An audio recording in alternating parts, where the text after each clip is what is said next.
Мұқағали Мақатаев атындағы 140-ші гимназияның 2-ші Е сынып оқушысы Шакен Айбармын.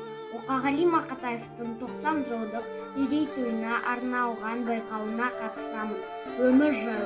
Өмір жайлы сұрай бермесең менен, өмірді мен әлі зерттеп көрмеп ем. Өмір жайлы білгің келсе қартқа бар, қан маңдайдан жалғыз сұлу келмеген. Жесіртелін бір нәресте көрмеген, жетім шалды бала орнына тербеген. Өмір жайлы не түсінем мен деген, өмір жайлы сұрай бермесең менен. Өмір жайлы білгің келсе қартқа бар, өміріне тегі кеткен өлмеген. Жалған айыптан алғанда күлдеген, ақиқаттың аппақ туын бермеген. Судан сұра өмірді, нені көрді, нені сезді, не білді, неге ақылда